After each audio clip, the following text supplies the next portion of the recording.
no solamente debe ser integral, sino también tiene que tener un componente progresivo.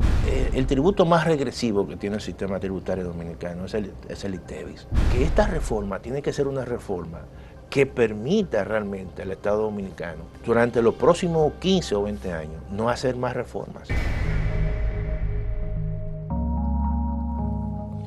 Cuando se inicia una nueva administración siempre se plantea la posibilidad de aprovechar la ventaja política para resolver problemas y ahora todo el mundo sabe que está planteada una propuesta de reforma fiscal, no se conoce el contenido, por dónde irá el gobierno en su propuesta, pero estamos en el preámbulo, digamos, del debate sobre la reforma fiscal.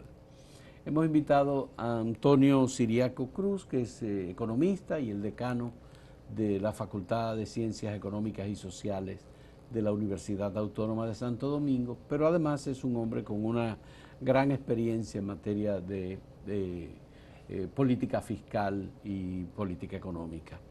Y queremos aprovechar la presencia de Antonio Siriaco y este diálogo para iniciar nuestra conversación en el sentido de si es oportuno en este momento, si el presidente y el gobierno tienen el aval político como para decidirse y entregar parte de la ganancia que tienen en una reforma que resuelva problemas, pero que al mismo tiempo podría generar desgaste político. Así es. Bueno, en primer lugar, muchas gracias, Fausto, por la invitación. Y déjame decirte lo siguiente, Fausto. Yo creo que están dadas las condiciones para que en el país se realice una reforma fiscal integral de largo alcance. Y digo de largo alcance porque están dadas las condiciones económicas, hay un proceso de recuperación de la economía importante durante este año y las proyecciones incluso para el próximo año. Y eso en cierta manera genera condiciones favorables porque tú no puedes hacer reformas en tiempos, desde mi punto de vista, cuando hay dificultades, cuando hay desaceleración, cuando hay recesión, porque los costos políticos y los costos sociales son muy altos. En segundo lugar, están dadas las condiciones políticas para hacer una gran reforma de largo alcance, porque el partido de gobierno y el presidente de la República básicamente tiene un gran capital político, ganó la presidencia de la República con un gran capital político y domina prácticamente los principales poderes del Estado. Si no tiene impedimento para hacer las reformas que quiere. No hay impedimento. Entonces yo creo que los legisladores de ese partido obedecerán. Abrumadoramente son mayoritarios. Son mayoritarios. Entonces yo creo que esos son dos elementos importantes. Ahora, la reforma también tiene que ser relativamente rápido, hay que aprovechar el momento, el timing. ¿Por qué? Porque las reformas tienen costos políticos, pero también tienen beneficios políticos. Y en la medida que tú realices la reforma en el menor tiempo posible, el partido que está en el poder, en este caso el presidente de la República, puede recoger él mismo los beneficios políticos. Sí. Porque los beneficios son de mediano y largo plazo, pero los costos son de corto plazo. Entonces yo creo que esos son elementos importantes que dan ese preámbulo para hacer esa gran reforma. Además... ¿Y cuánto tiempo se lleva una reforma comenzar a ofrecer resultados? No, yo pienso que ya a partir del año se comienzan a ver resultados. Y eso es muy importante porque no hay que olvidar que hay un tiempo, evidentemente un cuatrenio, que es una restricción si el presidente de la República quiere ver beneficios al final de su cuatrenio. Es decir, que en el periodo antes de finalizar el cuatrenio habría suficientes resultados de una reforma que puede ser valorada como positiva o negativa. O por lo menos da señal de que esa reforma va a consolidar gran parte de los beneficios. Ya. Y eso es sumamente importante. Ahora, ¿qué yo creo cuando hablamos de una reforma integral? No solamente debe ser integral, sino también tiene que tener un componente progresivo. Un componente importante progresivo, un componente que permita también que genere cierta legitimación en los sectores de clase media, en los sectores de bajos ingresos. Por lo tanto, tiene que tener un componente de equidad sumamente importante. Pero también, Fausto, y un elemento importante es que la reforma fiscal que se ejecute, que se presente, tiene que ser una reforma que tenga principio de simplicidad, que sea simple, que no le complique la vida a los contribuyentes.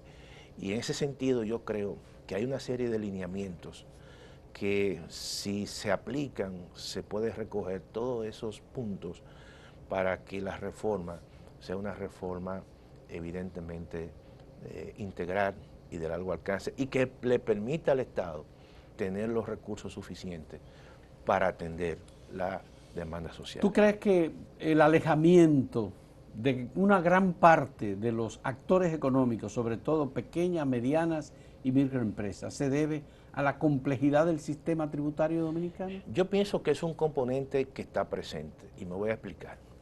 Por ejemplo, nosotros desde el año 2007, aquí se introdujo el sistema simplificado de tributación, ¿verdad? Que es el PST, SST. SST. Pero luego entonces, eso se transformó en el año 2012 en un régimen simplificado de tributación, prácticamente no cambió mucho. Ahora, ¿qué yo pienso? Yo lo que creo es, como ha ocurrido en otros países sudamericanos, que tienen un régimen que se llama un monotributo. Monotributo. Que va dirigido prácticamente a los contribuyentes, pequeños contribuyentes. ¿En qué consiste el monotributo? Bueno, consiste en un monto fijo donde incorpora pago de impuestos más otros pagos. En el caso de la República Dominicana eso puede incorporar el pago de impuestos, los impuestos que se incorporen, más los pagos a la TSS y el pago obviamente al Infotec, más otros pagos en un solo monto. Y ese monto puede ser trimestral, puede ser semestral, puede ser mensual. Y que le dé certeza básicamente a los pequeños contribuyentes de que van a pagar ese monto. Y eso incluso le libera de complicaciones en sus costos de transacción. Eso lo libera de tener que pagar. En la informalidad del mercado, claro, que es mucho más costoso. Claro, más costosa y además el acceso a recursos frescos para inversión. Y además eso tiene un efecto llamado para aquellos que están informales. Cuando vean que es muy simple el pago de impuestos, evidentemente eso tiene un efecto llamada. Y déjame decirte lo siguiente, cuando tú vas al banco y tú tomas un préstamo, la primera pregunta que tú le haces al analista de crédito es que ¿cuánto yo voy a pagar mensual? ¿En cuánto tiempo? ¿Cuál es el plazo? ¿Cuál es el plazo? ¿Cuál es el plazo y cuánto voy a pagar? ¿Y cuánto voy a pagar? Y él te dice, mira, eso entre intereses y capital, mensualmente tú vas a pagar 20,000 pesos. Tú no tienes que tener un experto en finanzas personales para que te des una orientación. Tú sabes con certeza que tú todos los meses tienes que buscar 20,000 pesos. 20,000 pesos para tú pagar. Si tú haces eso con los contribuyentes, los pequeños contribuyentes, con los emprendedores, claramente que tú estás enviando una señal de un sistema tributario que es simple, que no es complicado, que no es complejo, que no requiere ningún tipo de profesional que te auxilie. Porque aquí todos los pequeños contribuyentes tienen que tener contadores, tienen que hacer declaración jurada y no tienen tiempo para eso, pero no es lo mismo cuando tú con certeza te digo, usted va a pagar 20,000 pesos y esos 20,000 incluye todos los pagos, más los pagos tradicionales que hacía de la TCS, ya. Mira, y está resuelto con una sola operación. Con una sola operación. Ese es el monotributo. El monotributo. Ya. Eso se aplica en Uruguay, eso se aplica en Argentina. En Argentina, algo interesante, cuando se aplicó el monotributo, se incorporaron grupos de pequeños contribuyentes que estaban informados por encima del 1,000,000 de personas. Pero eso tiene la relación de muchos componentes, por ejemplo, Tesorería de la Seguridad Social, conjuntamente con Infotep, con otras instituciones, la DGI, que participe de un proceso en el que tienen que repartirse los fondos que se recauden por esa vía. Sí, pero lo importante es que en esta reforma se recoja todo esto, porque para eso son las reformas. Ahora, ¿está preparado el sistema para incorporar elementos sofisticados, digamos, de monotributo, por ejemplo, como tú lo estás proponiendo, claro, para resolver un problema que es muy grave y que hasta ahora ningún gobierno ha dado con el punto de solución a la informalidad en la economía? Mira, Fausto, siempre en esto se hace un plan piloto y la DGI lo ha hecho. Por ejemplo, en todo el tema de la facturación electrónica, se comenzó con un plan piloto y se comienza incluso con grupos focales. Y yo creo que así hay que comenzar, pero lo importante es ver el impacto que eso puede tener en el mediano y largo plazo. Porque ¿cuál es uno de los problemas que tiene el sistema tributario en la República Dominicana? Que es complejo, pero que esa complejidad también expulsa a muchos contribuyentes, incluso muchos que son formales, en algunas situaciones se van a la informalidad. Entonces yo creo que eso es un elemento, un espacio de oportunidad que hay que buscar. Pero es que el tamaño de la economía informal es demasiado grande. Creo que es un 57%, 58%. 57% de la última información. Entonces, sí. Una economía que más de la mitad de su cuerpo esté en la informalidad es una economía desquiciada. Bueno, pero hay que comenzar, hay que atacar, hay que minimizar esos procesos. ¿Por qué? Bueno, porque el Estado está dejando de percibir recursos que se mueven en la economía. Esta economía tiene una característica, es que crece mucho, pero sin embargo ese crecimiento, una parte importante, el Estado está concentrada y no adquiere gran parte de esos beneficios como recaudaciones.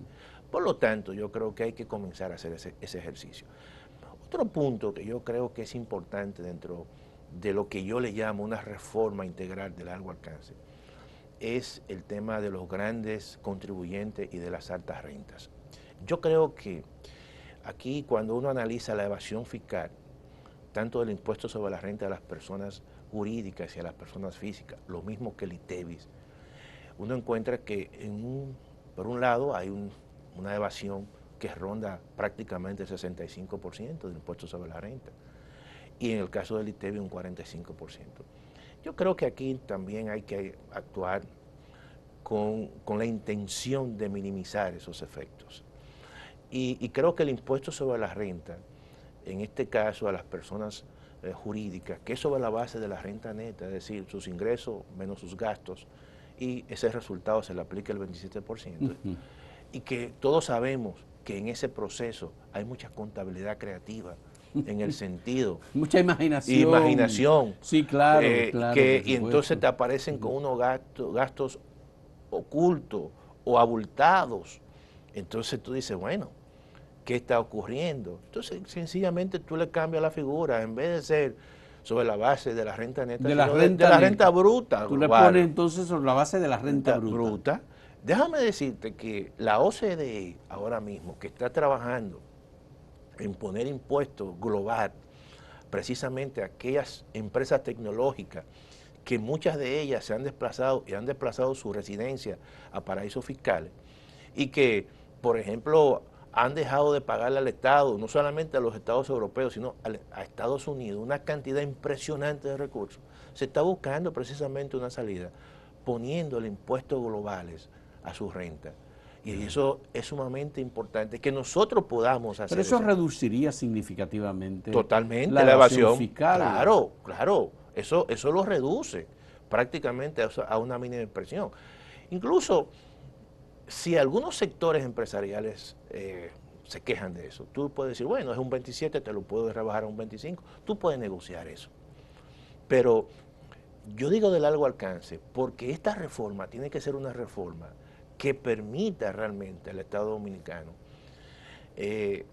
durante los próximos 15 o 20 años no hacer más reformas, establecer un proceso básicamente de estabilidad en sus recaudaciones.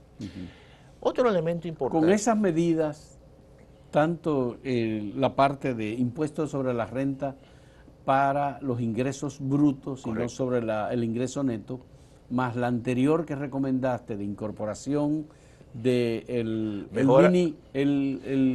mini tributo. El monotributo. El monotributo. Claro.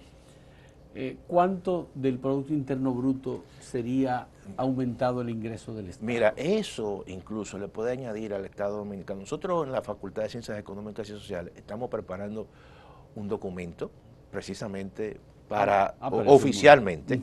O sea, y te lo estoy diciendo porque son ya lineamientos que se han venido trabajando, pero eso le aportaría entre un 3 y un 4% del PIB. O sea, y estamos hablando de un monto que podría llegar a los 300.000 millones. Ya, pero eso es un... Y podría entonces, ser el objetivo de la reforma, propuesta, no, de la reforma. Claro, porque déjame decirte... Sin tocar entonces otros impuestos, o pudiendo incluso reducir otros impuestos como Claro, el ITEVIS, claro, pero... o el mismo impuesto sobre la renta. Y ahí voy, ahí voy. Déjame decirte que nosotros hemos calculado la evasión básicamente entre 3.4 y 3.5 del PIB. Estamos hablando de 280.000 millones de pesos alrededor. Entonces, ya con esas medidas, el Estado va cerrando la brecha, que es sumamente importante porque cuando tú cierras la brecha, tú estás incluso estabilizando todo el tema de la deuda pública y estabilizando el pago de intereses. El pago de intereses, generalmente, para este año, y eso está consignado en el presupuesto, es alrededor del 3.6% del PIB. Del PIB. Oye bien. El pago de intereses. El pago de intereses. Wow. Entonces, eso es un monto que le quita capacidad al Estado para hacer políticas públicas de inversión pública, de desarrollo.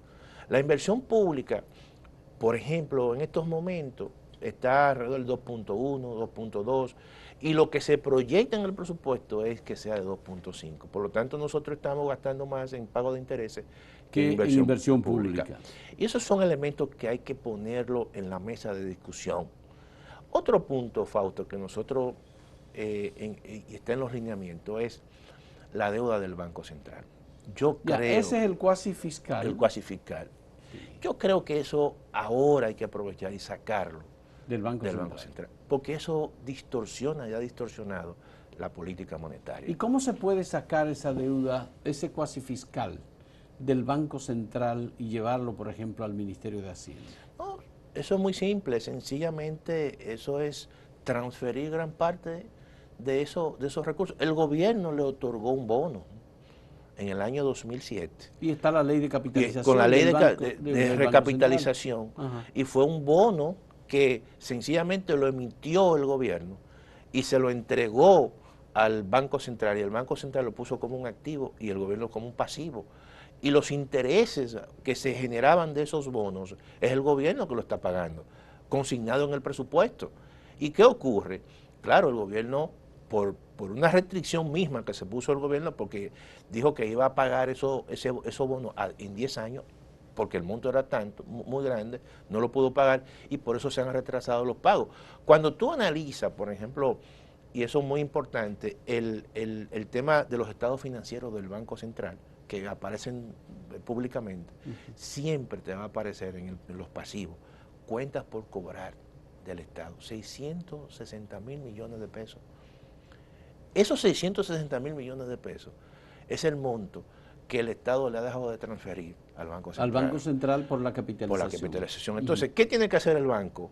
Precisamente por eso, emitir más certificados a una tasa de interés atractiva para que los fondos de pensiones, para que otras que son las instituciones que se han beneficiado de eso. Entonces, ¿qué ocurre? Eso implica que nosotros durante mucho tiempo estamos teniendo tasas de interés muy por encima de la que debieron de porque prevalecer. Para hacerlo atractivo el Banco Central ha tenido que mantener las tasas de entonces interés es un doble altas. coste, un coste en términos de incremento en tasa de interés y un coste que hay una parte que hay que pagarlo del presupuesto nacional de impuestos. Entonces yo creo que como lo hizo México, como lo hizo Costa Rica, como lo hizo Chile, que tuvieron problemas cuasi fiscales y pasaron eso al Ministerio de Hacienda, porque el Ministerio de Hacienda tiene el Departamento de Crédito Público.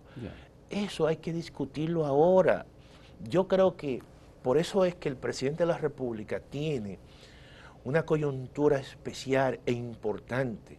No solamente... ¿Eso no generaría ninguna dificultad de carácter político, por ejemplo? No, de ninguna manera. En caso de que se haga esa transferencia. De ninguna manera, todo lo contrario. Eso te va a aliviar gran parte en términos de aquellos que toman préstamos, de aquellos que van al mercado financiero, y que uno de los cuellos de botella, Fausto, uno de los cuellos de botella que tienen los sectores productivos y básicamente los pequeños y medianos empresarios es que el coste del dinero es alto. Ya. Entonces tenemos que pensar en eso. Sí. Esta economía ya es una economía que necesita ponerse los pantalones de una economía madura y debemos ya, sin tener el temor de comenzar, Fausto, a hacer esos cambios importantes. Qué bueno. Me parece interesante y recupero la otra parte que me has dicho, que la Facultad de Ciencias Económicas y Sociales de la Universidad Autónoma de Santo Domingo va a entregar una propuesta de reforma fiscal al presidente de la República. Así es. En los próximos días. En los próximos días ya vamos a convocar al grupo de investigación precisamente para hacer una discusión mucho más amplia, pero estamos ya lanzando algunas ideas. Qué bueno, me parece muy bien. Vamos a hacer una primera pausa en este diálogo con Antonio Siriaco Cruz, decano de la Facultad de Ciencias Económicas y Sociales de la Universidad Autónoma de Santo Domingo. Volvemos.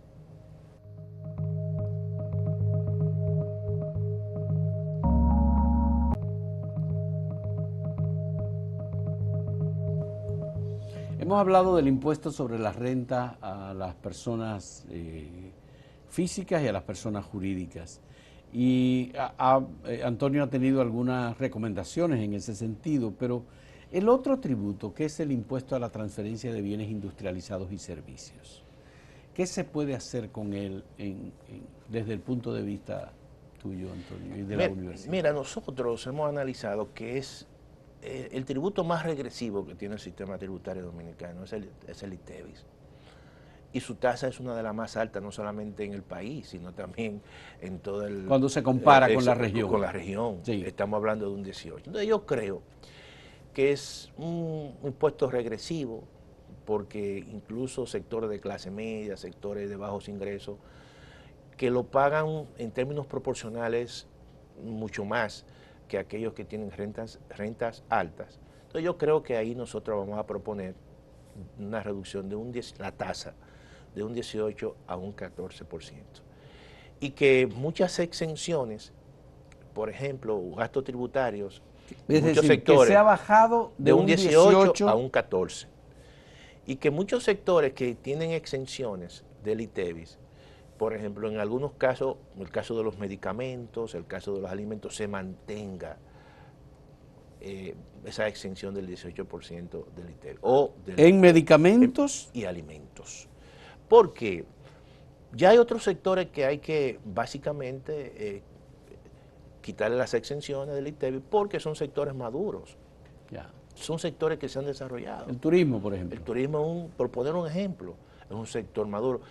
Mira, por más exenciones que tú le das al turismo, eso no va a permitir, ¿verdad?, de manera, vamos a decir, un incremento masivo en las inversiones, más de lo que se ha producido en la República Dominicana, porque el turismo, por poner ese ejemplo, goza de una ventaja comparativa, ¿no?, que no depende de... Ya hay una inversión hecha, una gran estabilidad. Hay una gran estabilidad. Sí. Y cuando la gente viene a la República Dominicana, aún así se encuentra que es un destino barato.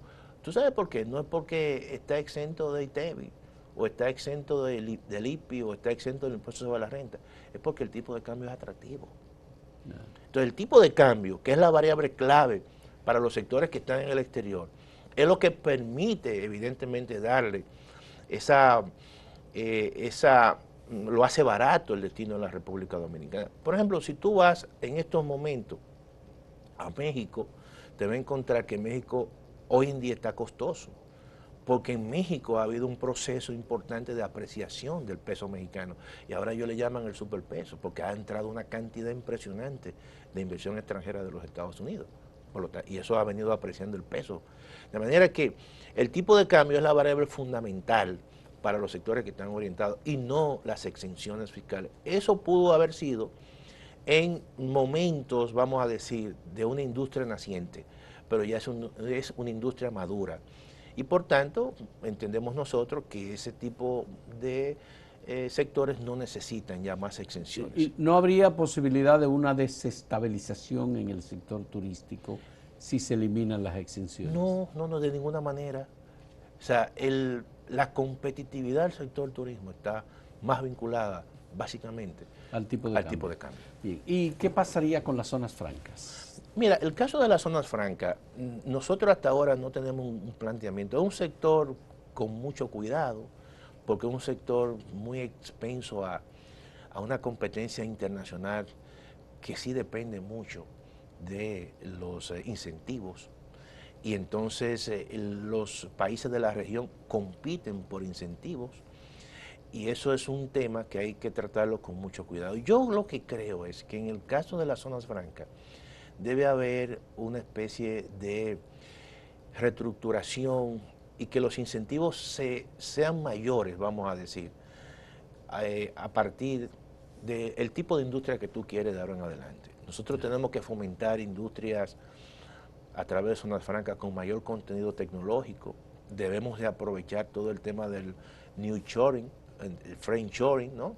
De acercamiento de industria, y también aprovechando de que en Estados Unidos, a partir del año 2022, el presidente Biden, mediante una ley, van a hacer, creo que una inversión, o están haciendo una inversión de 278 mil millones de dólares precisamente en semiconductores. Y eso va a beneficiar a los países que tienen acuerdo con Estados Unidos. Por lo tanto, yo creo que en ese sentido puede haber un proceso más bien de ver cómo se reorientan los incentivos. Hay algunos en función de incentivos, eso. por ejemplo, fronterizos, Claro. empresas que se establezcan en la frontera, Claro. y eso está aprobado ya por muchos años. No, y eso se puede dejar. Eso, y- porque no estamos diciendo que se eliminen las exenciones, sino que una parte se elimine, pero otra parte evidentemente se mantenga.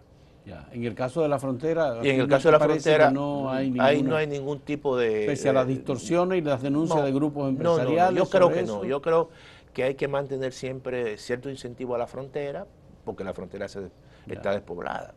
Eso, y hay que tratar, evidentemente, de mantener una población en esa zona. Y en el caso de industrias como la cinematográfica, por ejemplo. Yo creo que eso se puede analizar también. Se puede analizar, es una industria que está naciente, es una industria que se ha recibido una cantidad importante de inversión. Y yo creo que en ese sentido esta se puede dejar. O sea, pero hay otras que evidentemente hay que marginalmente no van a afectar a esos sectores. Ya, cuando tú te refieres a otras, por ejemplo, en el caso del sector eléctrico, combustibles, por ejemplo. Mira, yo pienso que en el caso del sector eléctrico sí hay que, porque es un monto bastante importante. Y ahí el sector eléctrico le ha costado demasiado a la sociedad dominicana, mucho dinero, de tal forma que incluso se pensaba que después del famoso pacto eléctrico los subsidios se iban a disminuir. Sin embargo, se han mantenido. El año pasado creo que las transferencias al sector eléctrico rondaron los 1.200 millones de dólares. Por lo tanto, nosotros tenemos que sincerizar eso. Y cuando tú dices sincerización, ¿qué implicaría? No, sencillamente... Hay retomar el pacto eléctrico, cumplir con los elementos del pacto. No solamente como retomarlo. un sector social que finalmente, en donde estaba la UAS, claro, precisamente, que finalmente se negó a ser parte del pacto eléctrico como se firmó. Porque dejaron 17 temas fuera. 17 temas. Yo recuerdo que lo discutimos nosotros en la universidad, conjuntamente con un equipo que formó en ese momento a la sazón la rectora Emma Polanco, y estaba también, creo que fue muy activo el Instituto, el Observatorio de Políticas Públicas, y no se firmó. La UAS envió sus objeciones para que se cumpliera en su totalidad el pacto eléctrico. Entonces, eso hay que retomarlo también. ¿Y ustedes en la propuesta que están elaborando, que entregarán al presidente, lo van a tomar en cuenta? Vamos a tomar en cuenta el tema eléctrico. El tema eléctrico. Correcto. Porque es un tema, el tema eléctrico representa alrededor del déficit del sector público casi el 1%. El 1%. Entonces, tiene que ser un tema relevante, tiene que ser un tema que se discuta allí. El 1% del déficit. Del déficit. Y el déficit global es de aproximadamente un 4 o un 5%. Alrededor de 3.5, 4%. 4%. Eso puede, sí. Bien. Exactamente. Entonces, todo eso nosotros tenemos que tomarlo en consideración. Ya. Sobre la naturaleza de la reforma, tú has dicho que tiene que ser una reforma Integral y progresiva. Y progresiva. ¿Por qué lo de integral y progresiva? Ahí voy. Mira, viene la parte, solamente hemos analizado la parte impositiva, ahora viene la parte del gasto. Sí. Por eso tiene que ser integral.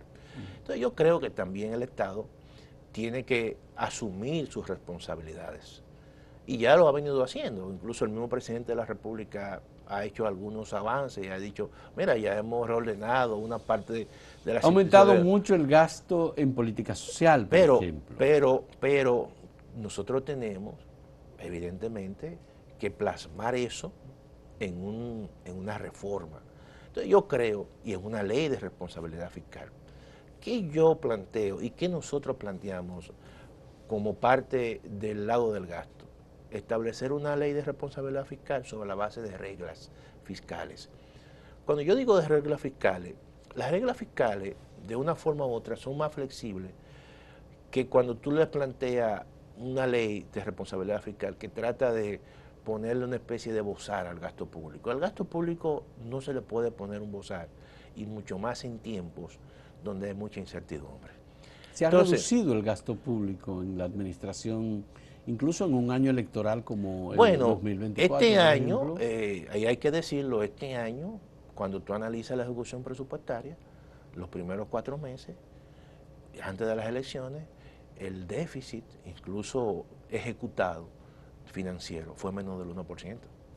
O sea, menos, entonces eso está bien, en el sentido de que eso contuvo muchas críticas, que tradicionalmente lo que se hace en tiempos de elecciones o preelectorales es que tú incrementas los pagos, aumentas el gasto público. Lo que sí se incrementó fue el pago para los partidos políticos que estaban en un periodo en que no era necesariamente factible la entrega de la totalidad de los fondos pero aún así los resultados evidentemente te daban menos del 1%. Y eso yo creo que eso dice mucho del esfuerzo que se hizo por contener las críticas. Pero lo que yo quiero decirte es que en la ley de responsabilidad fiscal, con esas reglas, la regla tiene que partir de que el equilibrio de las finanzas públicas se dé a lo largo del ciclo de la economía. Los ciclos de la economía, Fausto, tienen ciclo de bonanza y también de recesión. Entonces, la lógica debe ser que en los ciclos de bonanza tú le pongas un techo al gasto. Entonces, y aproveche que las recaudaciones mejoran y vaya creando un fondo de acumulación para cuando venga y se presente cualquier tipo un ciclo negativo. Entonces tú puedes decir, mira, yo puedo responder y además yo puedo tener más flexibilidad para el gasto. Es decir, se le pone un piso. Entonces, un techo y un piso a todo lo largo del ciclo. Y eso te va compensando. Y a lo largo del ciclo de la economía, tú vas a tener entonces un equilibrio en las finanzas públicas. Eso es lo que se llama tú tener una regla fiscal sobre la base de un déficit estructural, que lo tienen países como Chile y otros países sudamericanos. Y eso es importante, porque mira lo que pasó en la pandemia. En la pandemia de repente surgió esa pandemia. Y eso no estaba. Eso no estaba. Entonces, ¿qué tuvo que previsto? En la planificación. Lo primero que tuvo que hacer el Estado fue sacar 100.000 millones de pesos que estaban en unos fondos sobre, no sé si era de la Seguridad Social, para precisamente comenzar a animar la economía. Entonces, yo creo que hay que pensar en eso. Entonces, somos partidarios de ese tipo de regla, una regla estructural que permita un equilibrio fiscal a lo largo del ciclo de la economía. Otro elemento importante, Fausto, es el tema del endeudamiento. Aquí hay un gran problema. Si tú ves los diferentes puntos de vista, aquellos que dicen que la deuda se ha incrementado, aquellos que dicen que la deuda se ha disminuido, ambos tienen razones. Sí. ¿Por qué? Porque uno te la mide en términos de incremento de la deuda absoluta, y es verdad, la deuda en términos absolutos son 60.000 millones de dólares, pero por otro lado, si tú la ponderas con respecto al PIB, como proporción del PIB, ha disminuido. Ha disminuido. Ahora, pero ¿cuál es el problema en ambos casos? En ambos casos es que cada vez más en el presupuesto nacional, que es el que mide el flujo de caja, es el que el gobierno inmediatamente tiene que desembolsar, los gastos de intereses van creciendo y van creciendo con respecto al PIB. Y esos gastos hay que estabilizarlos. Y no podemos seguir con la lógica de que se esté gastando más en intereses que en inversión pública. Entonces, la regla especial sobre el tema del endeudamiento tiene que ir sobre la base de poner un freno, es decir, que todo endeudamiento sea para gasto de capital o inversión pública.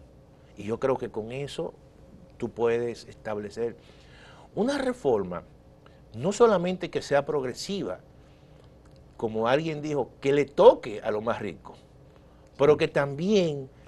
Iván Rodríguez fue que dijo que pellizque a todo el mundo. Claro, pero que también aquellos que tienen una carga importante de clase media, lo alivie un poco. Sí, que tú crees que algunos impuestos, ya tú dijiste que el ITEVI debía bajar del 18 al 14. Correcto. Por ejemplo. Y eso va a permitir, por ejemplo, que sectores de clase media, que sus niveles de consumo mejoren, incluso sectores de abajo, que sus niveles de consumo mejoren también. Pero además el Estado debe facilitar una ampliación de los servicios, tanto en educación como en salud, para que el gasto de bolsillo de las familias también, en educación y en salud también baje. Correcto. Resolver los problemas relacionados con la movilidad terrestre, el tránsito, el transporte, que son aspectos que también forman parte de un componente importante del presupuesto familiar. Y eso es parte de Luego el acceso a vivienda, que hay un déficit grande de vivienda. El Estado puede también aumentar la inversión pública en función de... Pero oye bien, solamente el hecho de tú transferir gran parte, o por lo menos el déficit del sector del cuasi fiscal a Hacienda, eso te va a mejorar la tasa de interés. Para las viviendas. Claro. Y el acceso a la vivienda. Y el acceso a la vivienda, porque ¿cuál es la principal restricción que tú tienes? Que las tasas de interés aquí son muy altas y además cuando bajan tienen un piso. Y cuando tú las comparas con el resto de la región y el sistema financiero, en El Salvador son más bajitas, en Guatemala son más bajitas, en Costa Rica son más bajitas.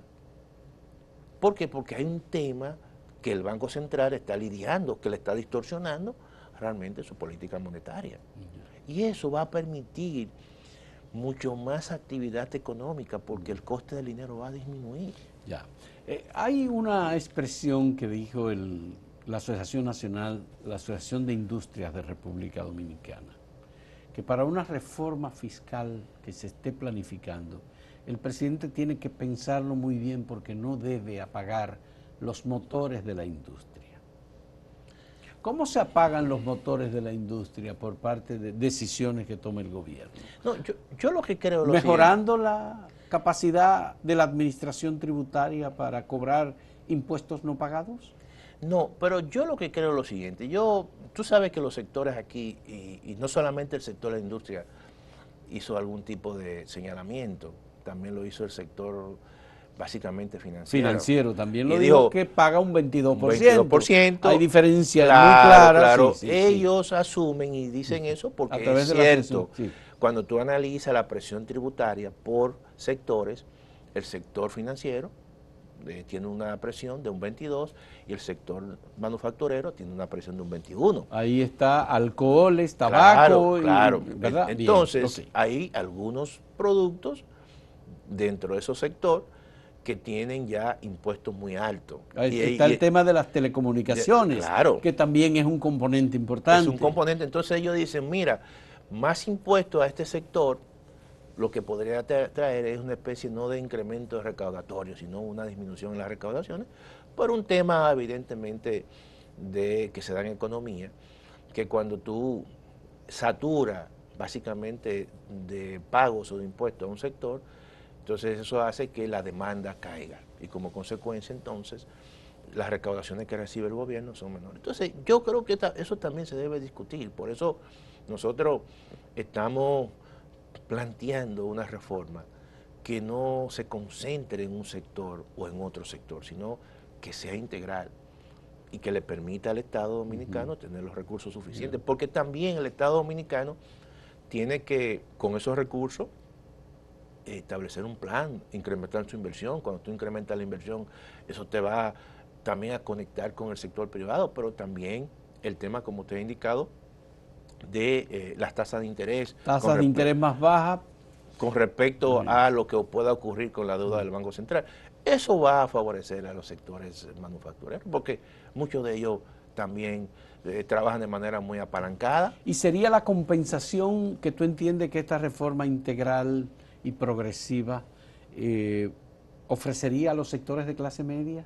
Sí, yo pienso que sí. Yo creo, los sectores de clase media en la República Dominicana, si se han caracterizado, y lo que caracteriza a la clase media en todos los países, es su alto nivel de consumo.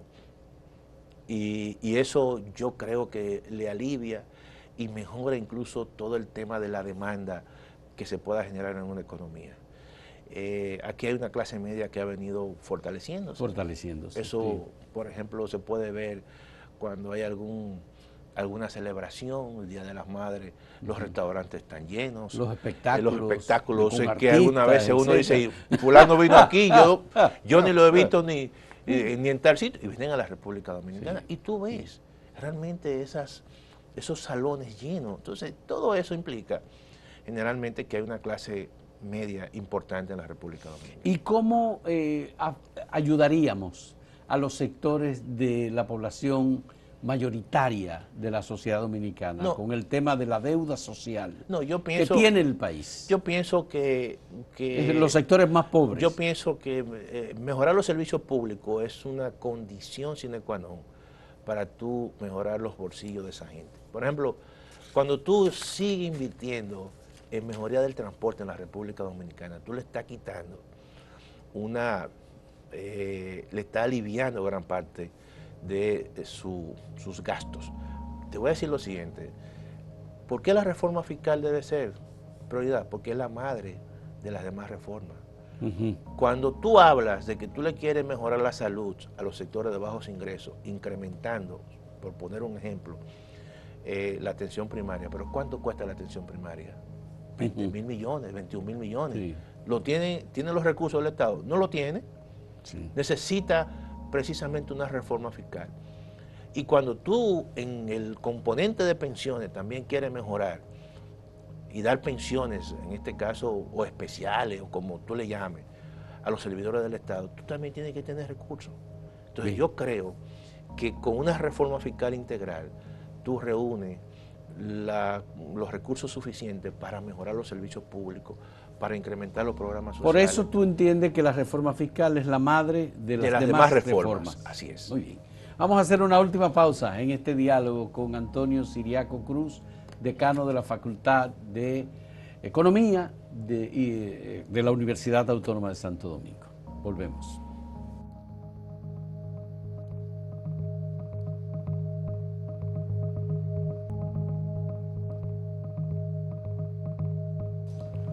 Antonio Siriaco, me parece importante saber si el presidente necesitará el consenso de los partidos, de los actores de la economía y sociales en general, profesionales, para hacer esta reforma.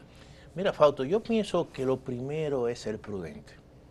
Tú puedes tener todos los poderes del mundo, pero cuando tú actúas con prudencia y al margen de todo, tú te desprendes y tocas puertas, yo creo que eso te lo reconoce la sociedad. Y el presidente de la República, en ese sentido, inmediatamente culminaron las elecciones, tocó puertas, y eso es un buen paso. Yo creo que yo siempre he sido partidario de los consensos.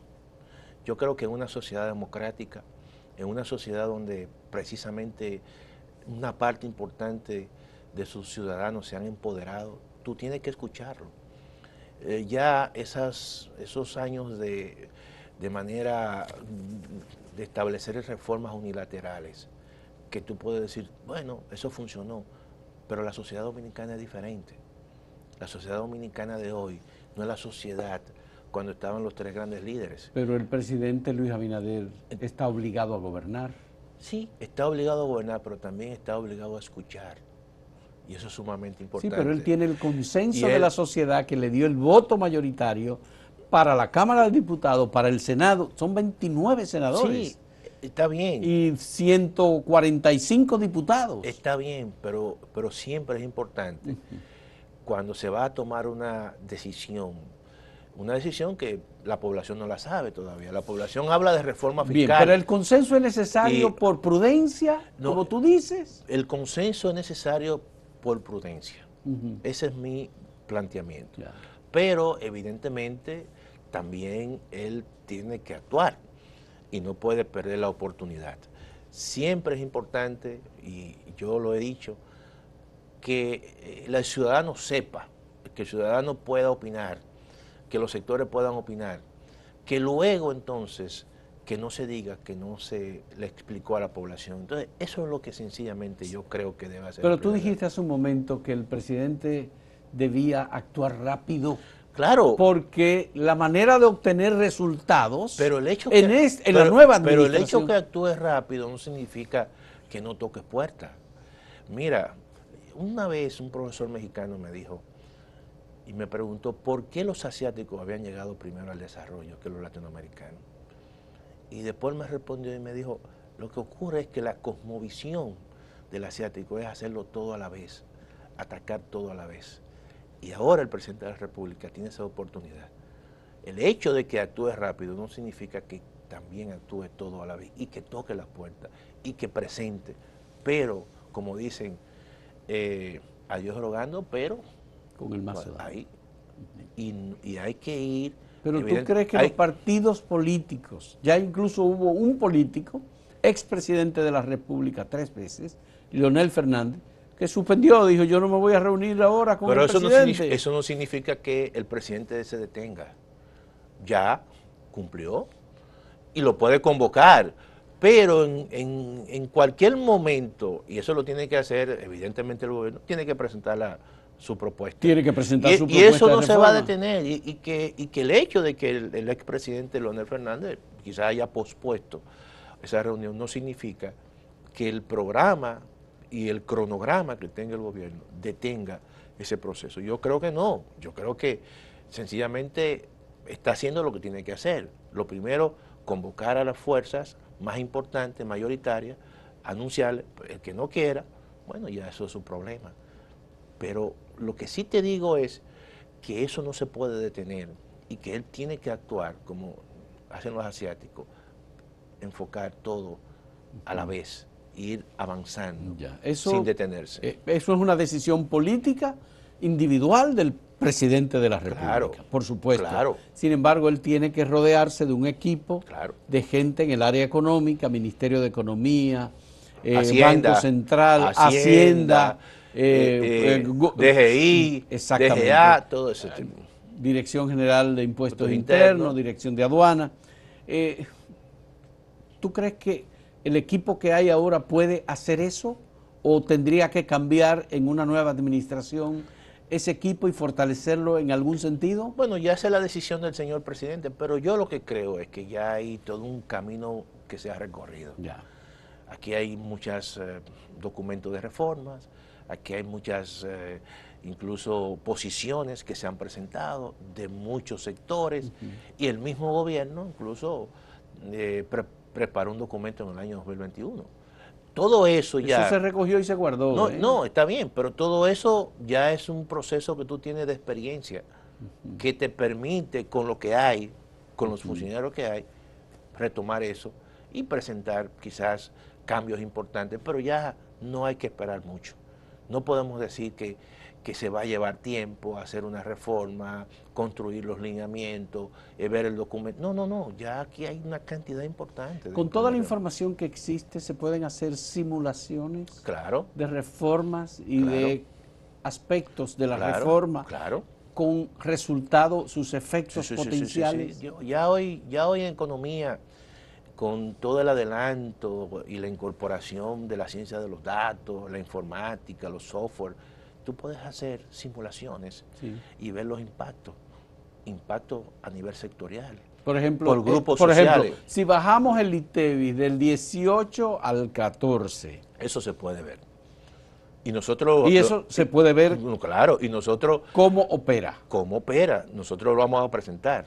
Nosotros vamos a presentar en cada uno de los casos, por ejemplo, cuánto es o cuáles son las recaudaciones que va a tener el gobierno.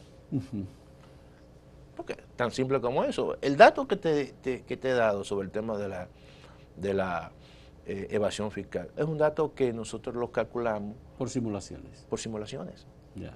porque las informaciones están.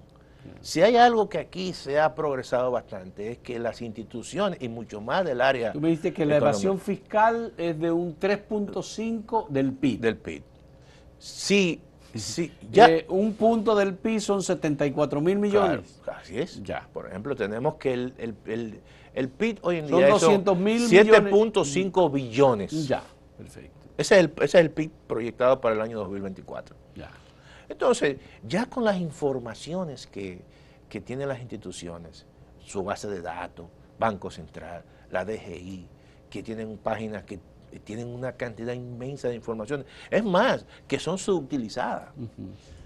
¿Entiende? Entonces, Hacienda, y que Crédito Público, y que son instituciones que todos los meses van alimentando esa información. ¿Cómo debe manejar el gobierno las informaciones que procedan de sectores especializados o focalizados, que podrían ser tocados en una reforma fiscal sugerida por el presidente? Mira, por ejemplo, porque la sociedad, las clases medias no tienen capacidad de acción. Claro, claro. El sector empresarial sí la tiene. Claro, claro. El sector industrial la tiene. Claro. El sector financiero la tiene. Claro. Mira, hay muchas informaciones, Fausto, que la maneja el Estado a través de instituciones públicas, pero que por un problema de discrecionalidad muchas veces o cuidado, no la puede presentar al público. Por ejemplo, nosotros en muchos casos, cuando necesitamos una información de la DGI, y, por ejemplo, la cantidad de contribuyentes, claro, ellos me la pueden dar, pero no los nombres. Me pueden poner un ID, pero no me pueden poner un nombre, porque eso compromete muchas veces. Eso es un tema de confidencialidad. De confidencialidad. Sí, claro. Entonces, en esos casos, cuando uno le solicita la información, ellos te la dan, pero siempre tratando el tema de la confidencialidad. Entonces, esa parte yo creo que uno la utiliza. Eso igual que las bases de datos, por ejemplo, del Banco Central, que hace encuestas y muchas veces uno se la solicita oficialmente y te la dan. Y así se manejan básicamente todo el tema de la información. ¿Ningún componente de esto de la reforma fiscal integral, progresiva que ustedes sugieren, tocaría aspectos relacionados con la inflación, aspectos relacionados con tasas de intereses, aspectos relacionados con estabilidad del peso frente al dólar? Sí, en los modelos, generalmente los modelos macroeconómicos, generalmente eso te dice, bueno, ¿cuál es el efecto en la inflación? ¿Cuál es el efecto en el tipo de cambio? Todo eso básicamente nosotros vamos a tener esos resultados. Eso hoy en día en los modelos macroeconométricos tú le pides esas informaciones y sin ningún problema tú las puedes tener, ver los impactos. Porque tradicionalmente lo que hemos visto aquí, que los documentos de reforma son un conjunto de propuestas y principios, pero no te dicen cuál es el impacto recaudatorio. Sí, exactamente, en muchos el casos, impacto recaudatorio. Que a la gente le interesa, claro, el gobierno lo tiene y el gobierno lo hace. Y muchas veces esa información no la da, pero si hay mecanismos, nosotros, ¿verdad? Eso es lo que enseñamos. Lo que sí se ha demostrado en todas las reformas fiscales que hemos tenido en los últimos años, incluyendo las de este siglo, es que hay una capacidad de respuesta que eliminan el efecto de las reformas fiscales aplicadas por el gobierno. No, por la resistencia. Bueno, y por la incorporación de incentivos a sectores que son tocados por esa reforma. Lo que ocurre es que, Fausto, tú debes saber que la economía, al final, son intereses. La economía es política, economía política. Y cuando el gobierno llame a una discusión, ahí cada grupo va a llevar, como tú has dicho, su resultado de sus modelos. El sector privado tiene economistas que le van a decir, mira, eso me afecta en tanto, porque al final lo que quieren es un número. Te dicen, mira, eso va a tener un impacto en el sector industrial que va a disminuir los ingresos, por ejemplo, de tales empresas. Entonces, cuando eso se está discutiendo, claramente todo el mundo jala, como dicen, por su lado. Y eso luego entonces se llega a un proceso de ver cómo se va ajustando y quizás el documento original que presentó el gobierno a lo mejor termina en otra cosa. Pero eso es normal. El gobierno termina siendo un equilibrador, digamos, de intereses. Claro. Y al final, como muchos le dicen, puede resultar en un parche. Ya. Que eso no es lo que se busca. Es lo que yo creo. El gobierno tiene que ser firme. Ya. Por eso... El gobierno tiene que ser firme, claro, con su propia propuesta. Con su propia propuesta. Ya. Por eso yo te he dicho que cuando tú, y es la idea de la propuesta de nosotros, que recoja realmente y a todos los sectores, que afecte a los que más tienen, pero a los que menos tienen también que le cree un mecanismo y una salida. Entonces tú estás generalmente haciendo una reforma de carácter integral, porque eso es lo que le da legitimidad ante la gran mayoría. Pero si tú haces una reforma donde obviamente perjudica, o la percepción es que la gran mayoría se va a sentir perjudicado, eso puede abortar. Si le podemos poner un nombre a la reforma fiscal, tenemos que decir que sea una reforma que para la gente y que mejore la equidad, claro, por ¿no? Dios. Y que mejore las condiciones de la gente. Las condiciones de la gente. Qué o sea, bueno. Todo eso, yo creo que eso es parte del diseño, eso es parte de cómo tú vendes, porque una reforma necesita también un mecanismo mediático de tú venderla. De tú venderla, de tú justificarla, claro, y defenderla. Y defenderla. Bien. Muchas gracias, Antonio Siriaco Cruz, decano de la Facultad de Ciencias Económicas y Sociales de la Universidad Autónoma de Santo Domingo, por esta conversación, estos puntos de vista muy interesantes, valiosísimos, porque toma en cuenta para mí a los sectores de clase media, a los sectores más despauperados de la sociedad dominicana, que también tenemos un tema de pobreza. Así es, y de inequidad. Inequidades, deuda social acumulada durante mucho tiempo. Y gracias a ustedes por acompañarnos en el diálogo con Antonio Siriaco y con cada uno de los anteriores.